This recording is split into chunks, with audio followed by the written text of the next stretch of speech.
Bharatiya Janata party के पूर्व अध्यक्ष और दिल्ली चुनाव के प्रभारी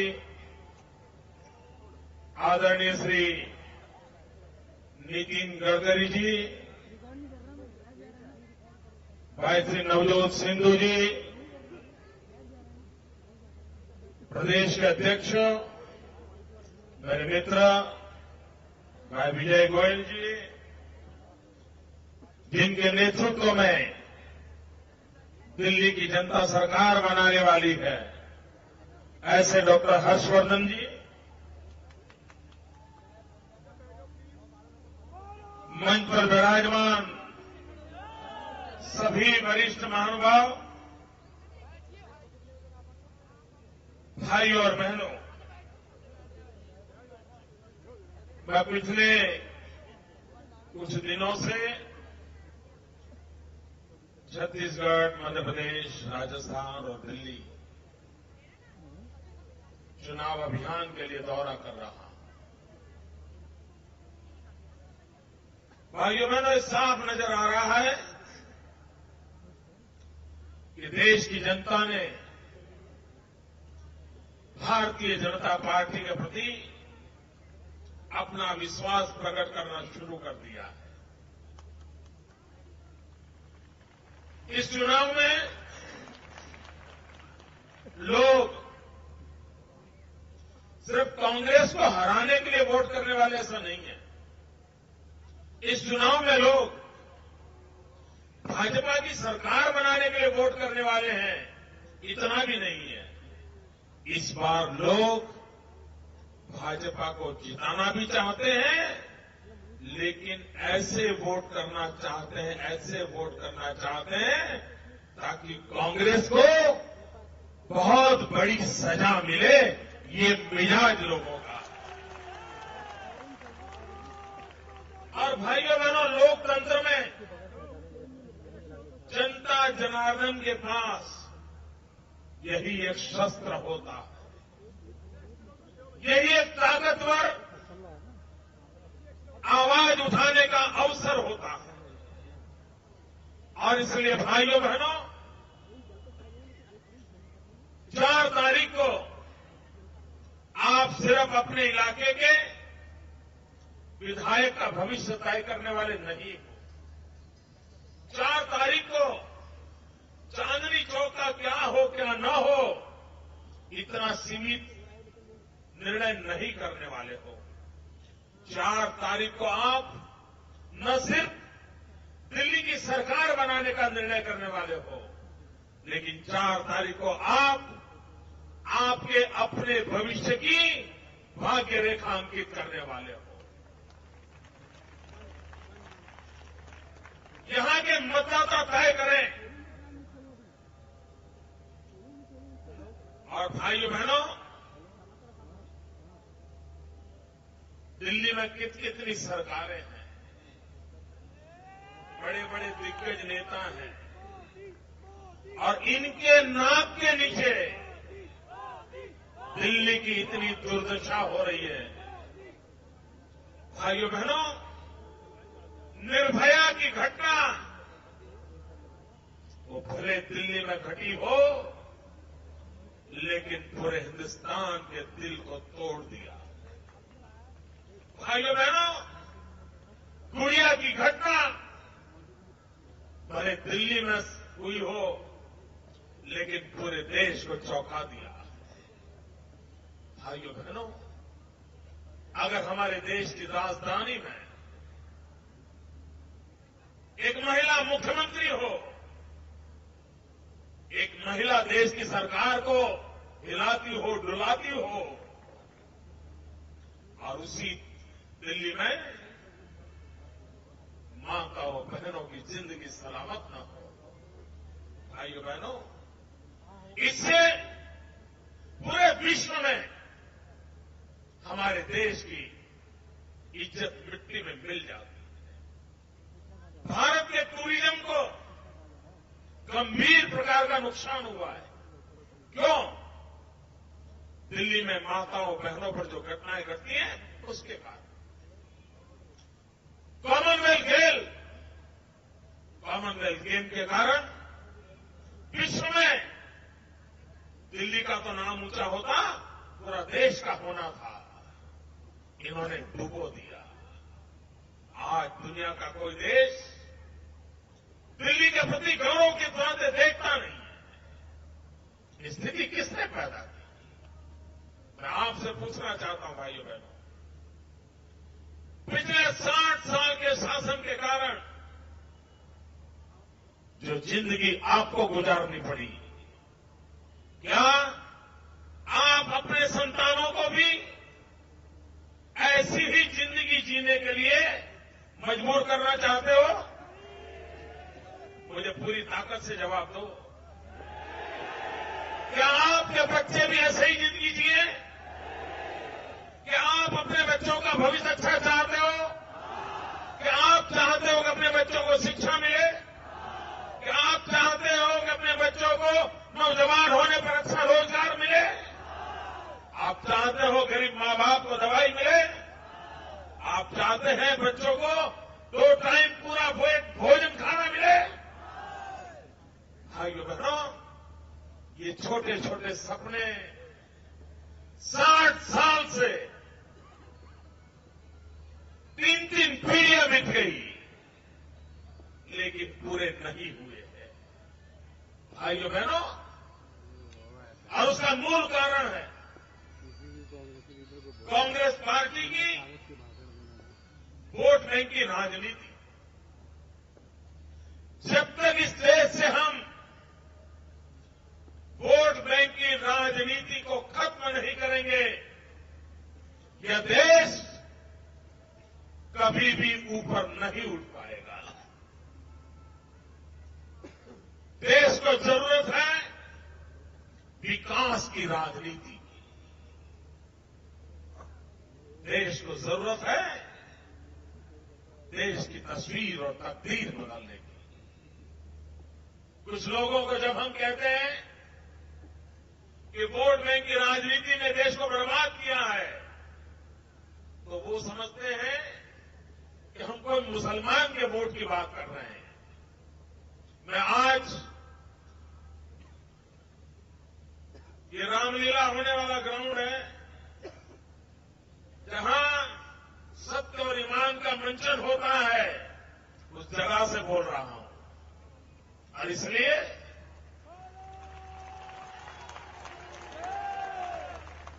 उसी पवित्र भाव से कहना चाहता हूं, वोट बैंक की राजनीति को समझने की जरूरत है।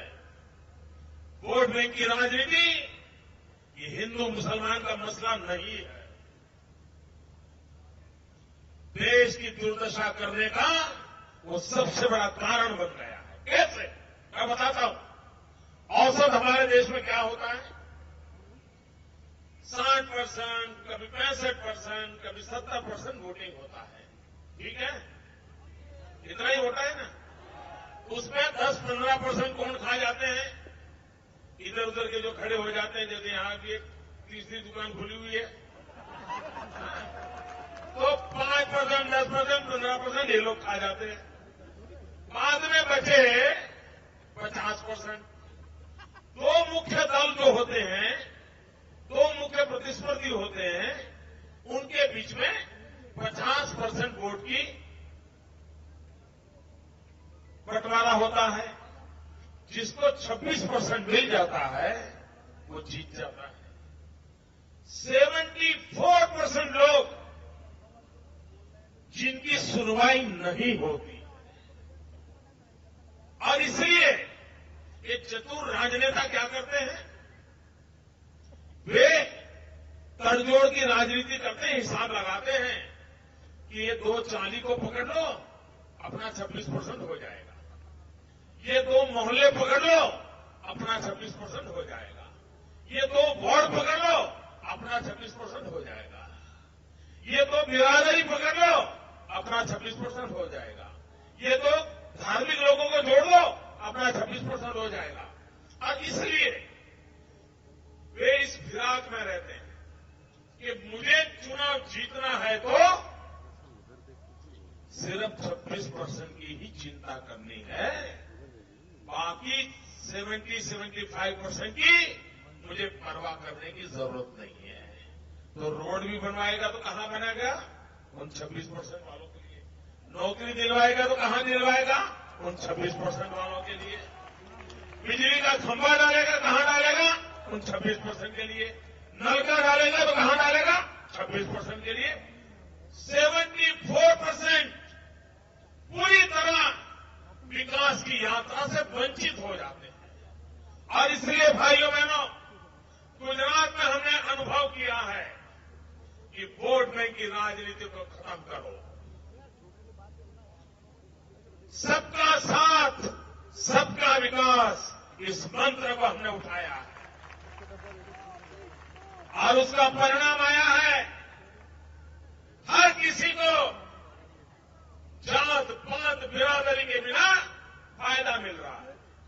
भाइयों बहनों, मैं तो ऐसे परिवार से पैदा हुआ हूं, कोई कल्पना नहीं कर सकता कि मैं यहां हो सकता हूं। इतना सामान्य परिवार से, और न मेरी कोई जाति बिरादरी भी नहीं है, लेकिन मन में ठान के रखी कि गरीब का भला करना है, स्थितियों बदलने के लिए प्रयास करना है।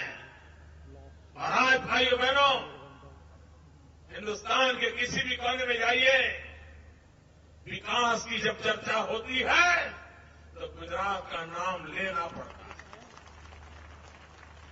और ये मजा देखिए, जिसको गुजरात की पसंद नहीं है, गुजरात जिनको गुजरात अच्छा नहीं लगता है, वो क्या करते हैं? और गुजरात जिनको अच्छा लगता है वो क्या कहते हैं? जिनको अच्छा लगता है वो ही कहता है कि हम भी गुजरात जैसा करेंगे। कहते हैं कि नहीं कहते?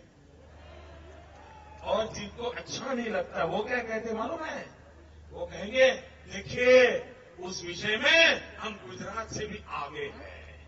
मतलब विकास का मानदंड बन गया है गुजरात।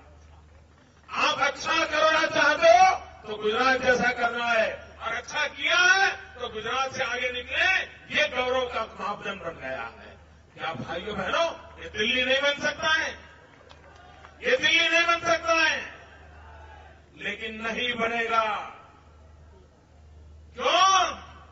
आपने ऐसे लोगों के हाथ में दे करके रखा है। एक बार उनके हाथ से निकाल दीजिए, मैं दावा करता हूं भाइयों, देखते ही देखते दिल्ली में बदल दिखाई देगा।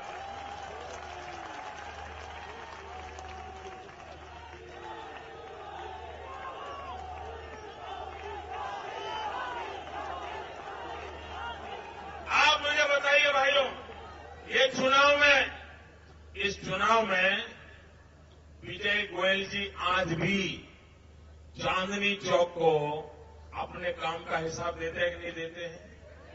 जरा बोलो ना। आज भी हर गली मोहल्ले की क्या हाल है पूछते हैं कि नहीं पूछते हैं? उनको अपनी चिंता रहती है कि नहीं रहती है? डॉक्टर हर्षवर्धन जी ने दिल्ली में पिछले दिनों क्या हुआ क्या नहीं हुआ हिसाब दिया कि नहीं दिया? लेकिन ये कांग्रेस का अहंकार 7वें आसमान पर चढ़ा हुआ है। वो जनता को अपनी जेब में मानते हैं और वे जनता को जवाब देने के लिए तैयार नहीं है। आप मुझे बताइए भैया, आप महंगाई से परेशान हो या नहीं हो? महंगाई ने हर गरीब परिवार को परेशान करके रखा है कि नहीं रखा है? मध्यम वर्गीय परिवार परेशान है कि नहीं है? ये दिल्ली सरकार ने राज्य की हो या केंद्र की महंगाई के लिए जवाब दिया क्या? आपको जवाब दिया? ये अहंकार है। अगर कोई काम नहीं होता है तो जाकर के बोलना चाहिए नहीं बोलना चाहिए? भाइयों बहनों, ये महंगाई का हाल ये है, गरीब के घर में शाम को चूल्हा नहीं जलता है, गरीब का बेटा रात रात रोता है, आंसू पी के सोता है। लेकिन एक कांग्रेस पार्टी को उसके लिए 2 शब्द बोलने की फुर्सत नहीं है। मैडम सोनिया जी, आप तो मां है, मां।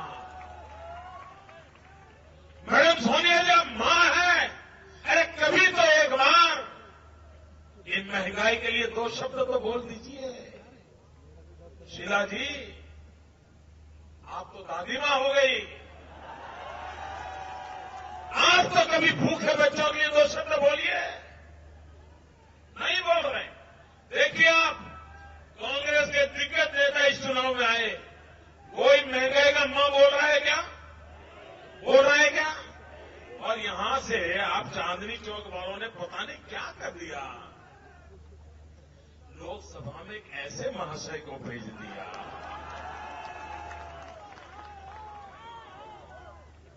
क्या हुआ था उस दिन भाई?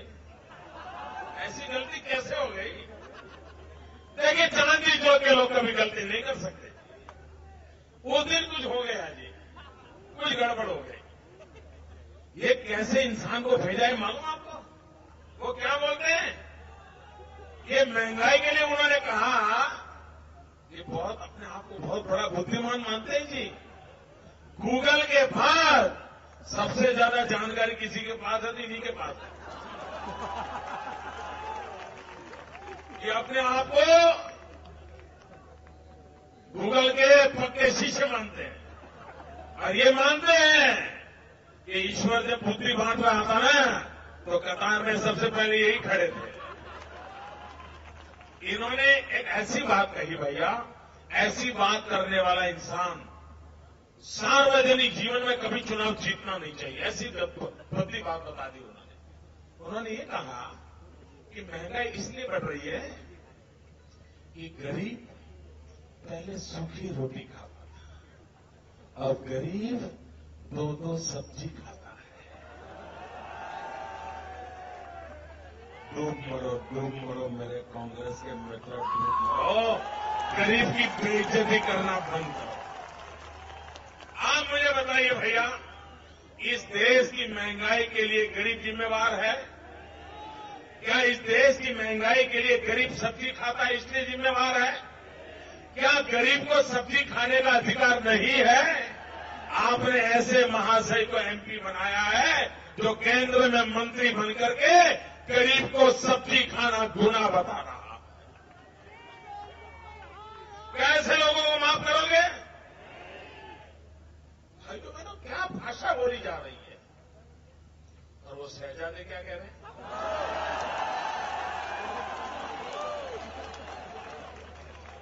वो कहते हैं, मैं हैरान हूं जी लोगों को सुन के। ये कह रहे हैं, देखिए, ये कुछ मीडिया वाले इनको मदद न करते हैं तो आज पता नहीं वो कहां जाते, ये तो इनकी मदद से बचे हुए हैं जी। भाइयों बहनों, जितनी हम पर बीतती है उसके 100वें हिस्से की भी इन पर बीतती ना, तो सार्वजनिक जीवन छोड़ के भाग जाते हैं।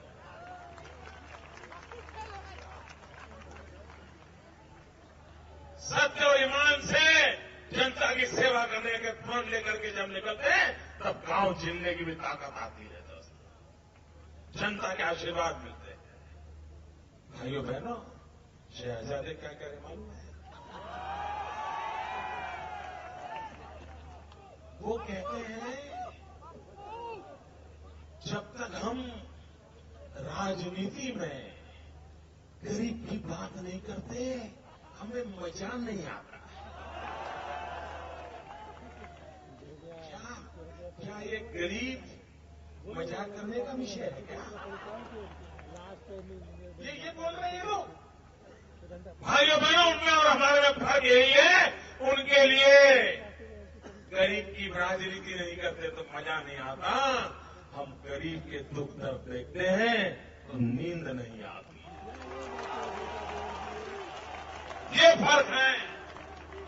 वे कहते हैं, गरीबी बरीबी कुछ होता नहीं है। जो सोने की चम्मच लेकर के पैदा हुए उनको गरीबी का पता क्या होगा? जिन्होंने गरीबी देखी नहीं है। भाइयों बहनों, दुख क्या होता है, दर्द क्या होता है, रात में ठंड होती है तो रात कैसे गुजरती है, 2 दिन से पेट न भरा हो तो भूख कैसी लगती है, ये जिन्हें पता नहीं है वो गरीबी क्या जाने।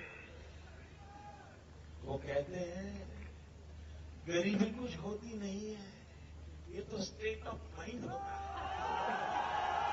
मन की अवस्था होती है। जब ठंड पड़ती है और दिल्ली के फुटपाथ पर एक गरीब मौत का शिकार हो जाता है, तब पता चलता है गरीबी क्या होती है। जब भयानक धूप होती है और गर्मी के कारण गरीब पानी के अभाव में मर जाता है, तब पता चलता है गरीबी क्या होती है। गरीबों के घर में तस्वीरें खिंचवाने से गरीबी का पता नहीं चलता है। भाइयों बहनों, आप लोग भी जब आपके बच्चे बड़े हो जाते हैं तो आपका भी मन करता है बच्चों को शेर दिखाए। तो आप बच्चों को शेर दिखाने के लिए जू में ले जाते हो ना, बच्चों को शेर दिखाने के लिए जू में ले जाते हो ना। क्यों? क्योंकि बच्चे ने शेर देखा नहीं है। वैसे ही शहजादे को गरीबी क्या होती है देखने के लिए साल में एक बार गरीब की झोपड़ी में जाना पड़ता है, और फिर भूल जाते हैं तो लोग दोबारा ले जाते हैं। यार पिछली साल तो भूल गए, इस बार चलो देखो गरीबी ऐसी होती है। ये गरीबी को प्रदर्शन का विषय बना दिया इन लोगों ने। भाइयों बहनों, इस प्रकार की बातें करने वाले कभी देश का भला नहीं कर सकते। आज देश में मैं आह्वान करता हूं, यहां पढ़े लिखे लोग बैठे हैं, जहां जहां भारतीय जनता पार्टी की सरकारें हैं, देश हिसाब लगा लें। कांग्रेस की काम करने की पद्धति, भाजपा की काम करने की पद्धति, कम्युनिस्टों की काम करने की पद्धति, प्रादेशिक पक्षों की काम करने की पद्धति, उन्होंने अपने कालखंड में लोगों के लिए काम किया क्या, गरीबों के लिए काम किया क्या? मैं दावे से कहता हूं, भारतीय जनता पार्टी की सभी सरकारें नंबर 1 पर खड़ी होंगी। राजस्थान, अभी राजस्थान में चुनाव है, कल मतदान होने वाला है। भाइयों बहनों, राजस्थान में 40 दंगे हुए, 40, और वहां की सरकार पर शहजादे को भरोसा नहीं। तो वो राजस्थान की उनकी सरकार है, उनको बताए बिना एक दिन भरतपुर पहुंच गए। वहां दंगे हुए थे नदी के एक स्थान पर, तो वहां पर वो सरकार को बताए बिना गए चुपचाप। अपनी सरकार पे भरोसा नहीं उनको, और मोटरसाइकिल पर गए। तो जो मोटरसाइकिल चला रहा था ना, वो हिस्ट्री शीटर था, और जिस मोटरसाइकिल पे गए थे वो चोरी की मोटरसाइकिल। ये कमाल देखो भाई। और ये सारी चीजें राजस्थान के अखबार ने बराबर छापी। अब देखिए, ये शहजादे को उनकी अपनी सरकार की गाड़ी में बैठना मंजूर नहीं था, चोरी की मोटरसाइकिल मंजूर थी। उनको अपनी पार्टी के मुख्यमंत्री के बगल में बैठना पसंद नहीं था, एक हिस्ट्री शीटर की सीट पर बैठना पसंद था। आप कल्पना कीजिए, जिसको अपनी सरकार पे भरोसा नहीं है, वो देश का क्या भला कर सकते हैं।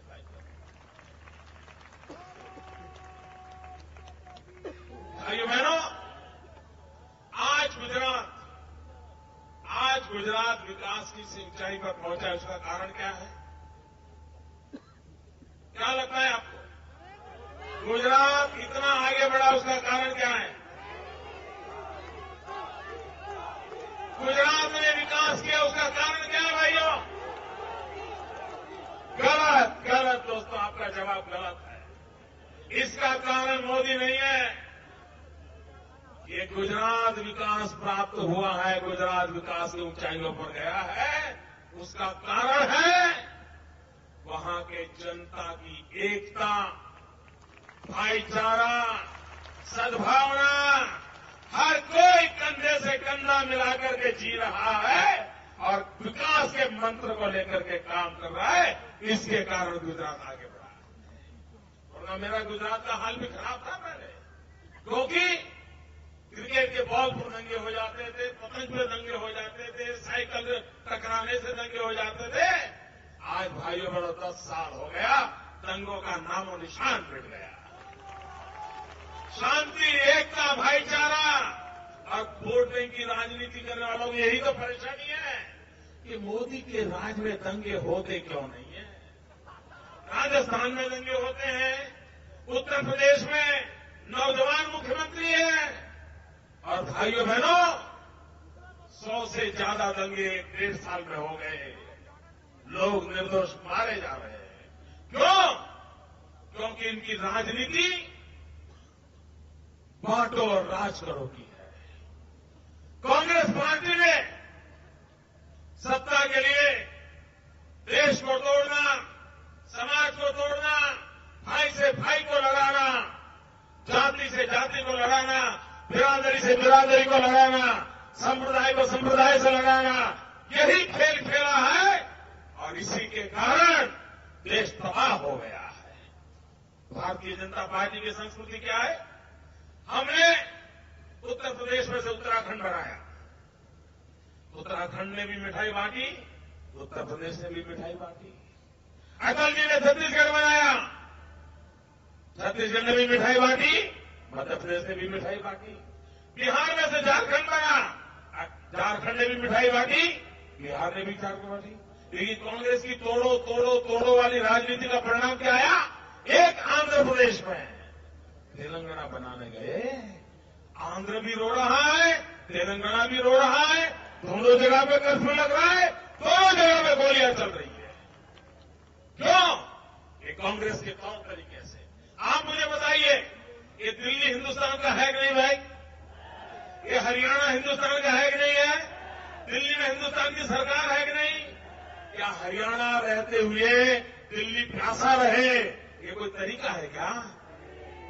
ये राजनीति है क्या? ये बांटने की राजनीति है, जिसके कारण ये दुर्दशा हुई है। और इसलिए भाइयों बहनों, हमारा मंत्र है, देश को जोड़ो और विकास करो। उनकी राजनीति है देश को तोड़ो और सत्ता बनाओ।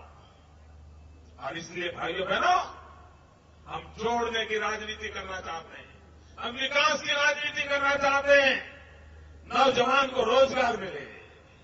भाइयों बहनों, ये दिल्ली में करीब 2.25 लाख बेरोजगार लोगों का एम्प्लॉयमेंट एक्सचेंज में नाम है, बेरोजगारी के दफ्तर में। उसमें से शीला जी ने नौकरी कितनों को दी मालूम है?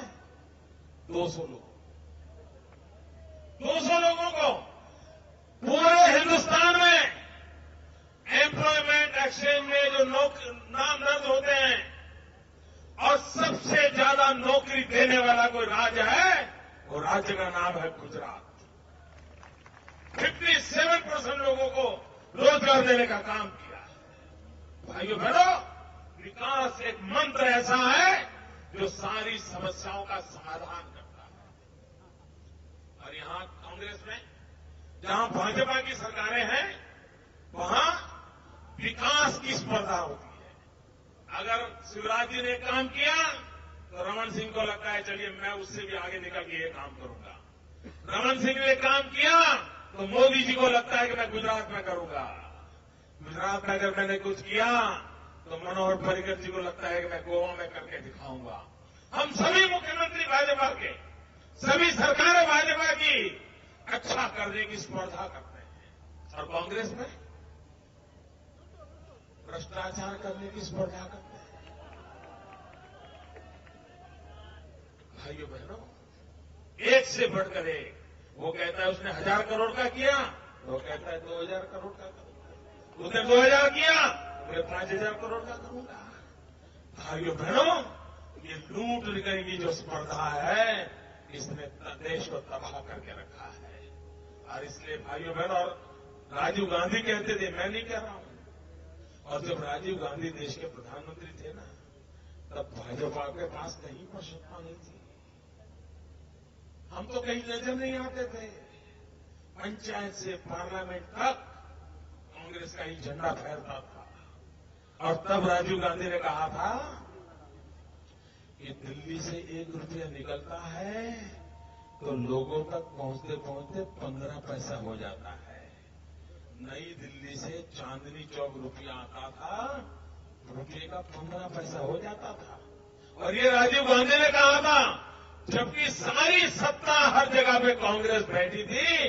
भाइयों बहनों, देश जानना चाहता है ये कौन सा पंजा था जो रुपये का 15 पैसा कर देता था। और इसलिए भाइयों बहनों, मुझे डॉक्टर हर्षवर्धन जी पर भरोसा है। आप उनको कारोबार दोगे तो दिल्ली की तिजोरी पर वो चौकीदार की तरह बैठेंगे और किसी पंजे को पड़ने नहीं देंगे। मैं आपको विश्वास देता हूं। भाइयों बहनों, ये कांग्रेस पार्टी को समझना बहुत जरूरी है। ये बड़े चतुर लोग हैं, तभी तो 60 साल आप हम लोगों को मूर्ख बना करके बैठे होंगे। ये बड़े कमाल के लोग हैं। पहले वो आते हैं, हाथ जोड़ते हैं, फिर आते हैं, हाथ मिलाते हैं, फिर थोड़ा समय हो जाए तो हाथ दिखाते हैं, फिर थोड़ी ताकत आ जाए तो हाथ आजमाते हैं, और बराबर सेट हो जाए तो हाथ की सफाई शुरू कर देते हैं। भाइयों बहनों, ये हाथ की सफाई का खेल है। और ये ताकत देखिए इनकी, दिखाते हैं एक हाथ और लूटते हैं दोनों हाथों से। और अभी अभी नए नए लोग कुछ आए हैं मैदान में। भाइयों बहनों, ऐसा लग रहा था जब अन्ना हजारे जी भ्रष्टाचार के खिलाफ लड़ाई के मैदान में उतरे, ऐसा लग रहा था कि जयप्रकाश नारायण के बाद ईश्वर ने हमें अन्ना दिए हैं। और ऐसी एक आशा बनी थी कि अन्ना हजारे के आंदोलन के कारण देश भ्रष्टाचार के खिलाफ खड़ा हो जाएगा। भ्रष्टाचार के पाप से देश को बचा सकने की आशा बनी थी। लेकिन कुछ लोगों के राजनीतिक स्वार्थ के कारण, व्यक्तिगत महत्वाकांक्षा के कारण, इस देश की भलाई करने वाले अत्यंत पवित्र व्यक्ति के द्वारा चला हुआ आंदोलन, ये मुट्ठी भर लोगों ने पीठ में छुरा फूंक करके भ्रष्टाचार के खिलाफ इस लड़ाई को खड्डे में डाल दिया, गड्ढे में डाल दिया। उनकी व्यक्तिगत राजकीय आकांक्षाओं के खातिर किया। और उस पवित्र व्यक्ति को जितना पीड़ित कर सकते हैं किया। और अब सत्ता पाने के लिए निकल पड़े हैं। भाइयों बहनों, ये कांग्रेस वाले तो हाथ से उठाते थे, ये झाड़ू मार के ले जाएंगे। और इसलिए भाइयों बहनों, भारतीय जनता पार्टी जो जनता को जवाब दे हैं, विकास के मंत्र को लेकर के चल रही है। और भाइयों बहनों, मैं गुजरात के अनुभव से कहता हूं, भ्रष्टाचार के खिलाफ लड़ा भी जा सकता है और लड़ाई जीती भी जा सकती है। दोस्तों, आप विश्वास कीजिए। मैं आपको उदाहरण देना चाहता हूं।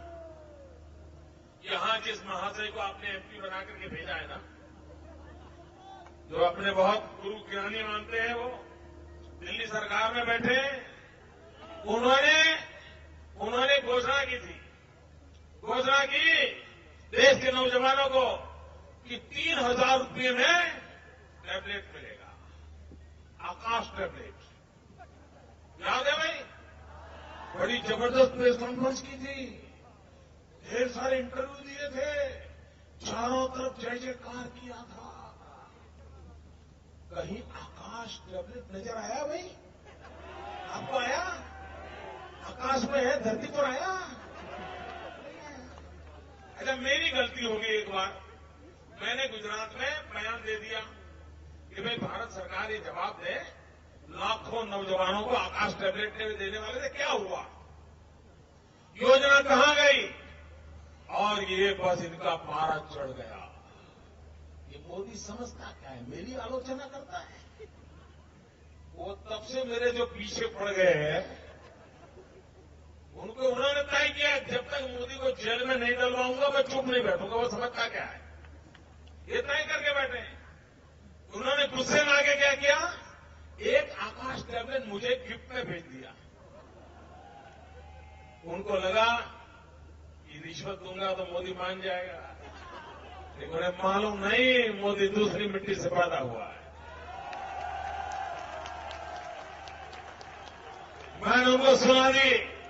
मैंने कहा सवाल मोदी को आकाश टैबलेट मिले ये नहीं है, सवाल ये है कि आपने बजट में योजना रखी, हिंदुस्तान की जनता को विश्वास दिया और फिर आप विफल गए। जनता के सामने स्वीकार करो कि आपकी योजना विफल गई है, वो मानने को तैयार नहीं है। भाइयों बहनों, देश के रुपये बर्बाद हो रहे हैं, वे जवाब दे देंगे। 2G स्कैम हुआ, सारा देश में लोग बोल रहे थे इन्होंने तरंग बेच मारे। सीएजी कह रहा था 1,76,000 करोड़ का घपला हुआ है, इन्होंने कह दिया जीरो लॉस। ये जीरो वाले हैं मिस्टर जीरो, ये मिस्टर जीरो ने कह दिया जीरो लॉस।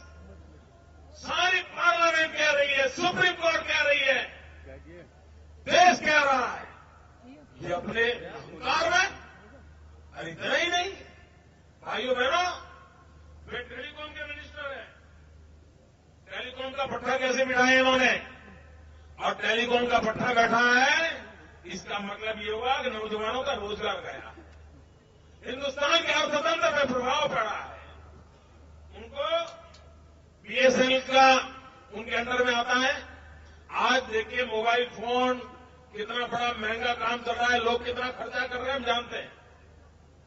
उसके बावजूद भी बीएसएनएल का घपला यानी घाटा 2010 में 1823 करोड़ था और 2013 में ये बड़े विद्वान महाशय सरकार चला रहे हैं, वो घाटा हो गया 8,200 करोड़ रुपयों का। कहिए भैया ये देश की जनता का पैसा गया कि नहीं गया? ऐसा करने वाले गुनाहगार है कि नहीं है?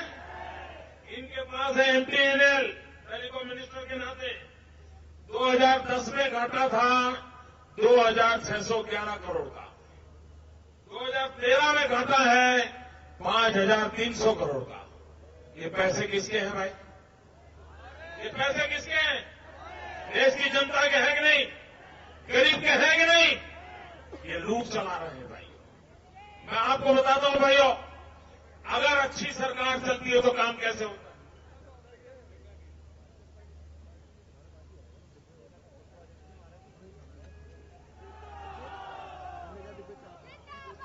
अच्छी सरकार चलती है, काम कैसे होता है?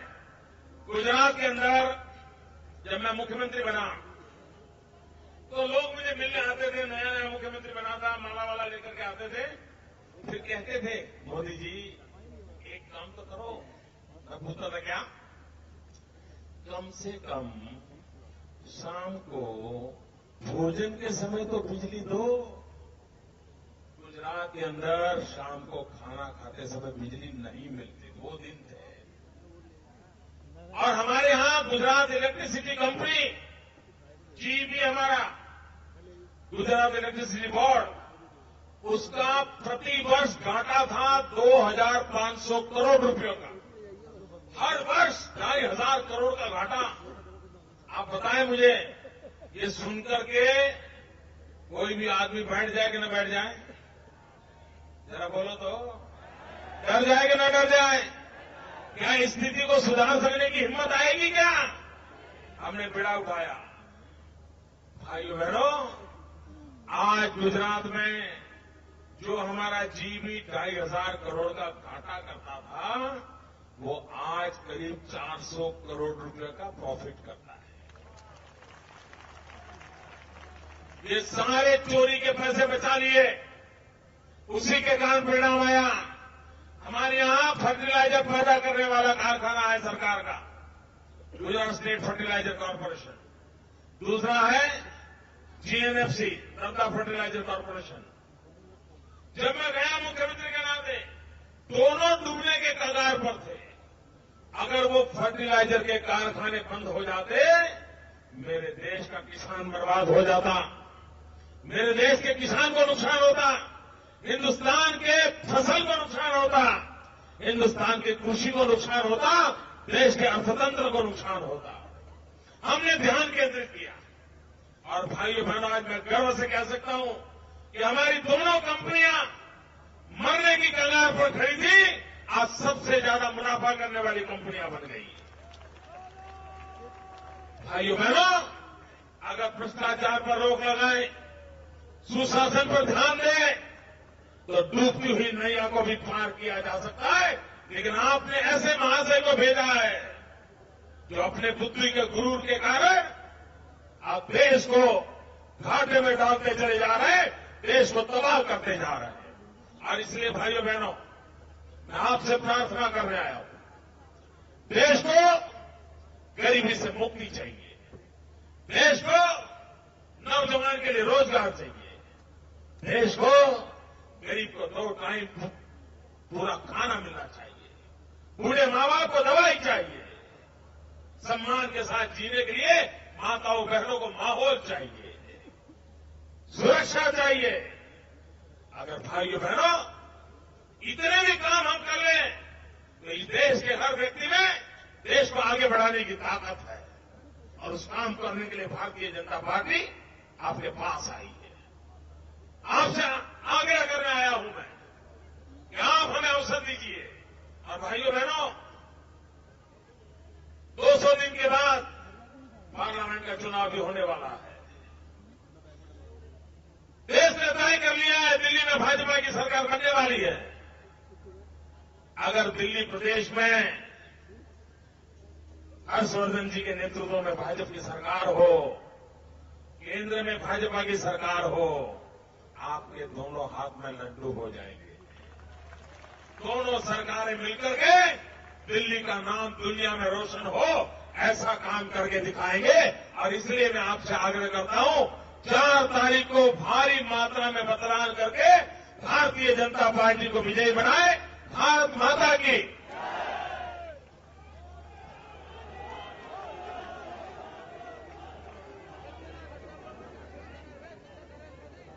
बहुत बहुत धन्यवाद नरेंद्र भाई मोदी जी। ये शांतिपूर्वक माहौल में आपने सुना, हमारे सभी राष्ट्रीय नेताओं को सुना, उसके लिए मैं अपनी ओर से, पार्टी की ओर से आभार। इसी के साथ साथ दिल्ली पुलिस के अधिकारियों ने जो सहयोग दिया, पार्टी के कार्यकर्ताओं ने यहाँ की व्यवस्थाओं में जो सहयोग दिया, उसके लिए भी मैं पूरी टीम का आभार प्रकट करता हूँ। बहुत बहुत धन्यवाद। शांतिपूर्वक जाइए। और मोदी जी ने जो मैसेज दिया है, 4 तारीख के चुनाव में भारी मतदान करके भारतीय जनता पार्टी को जिताएं, डॉक्टर हर्षवर्धन जी के नेतृत्व में सरकार बनाएं। बहुत बहुत धन्यवाद।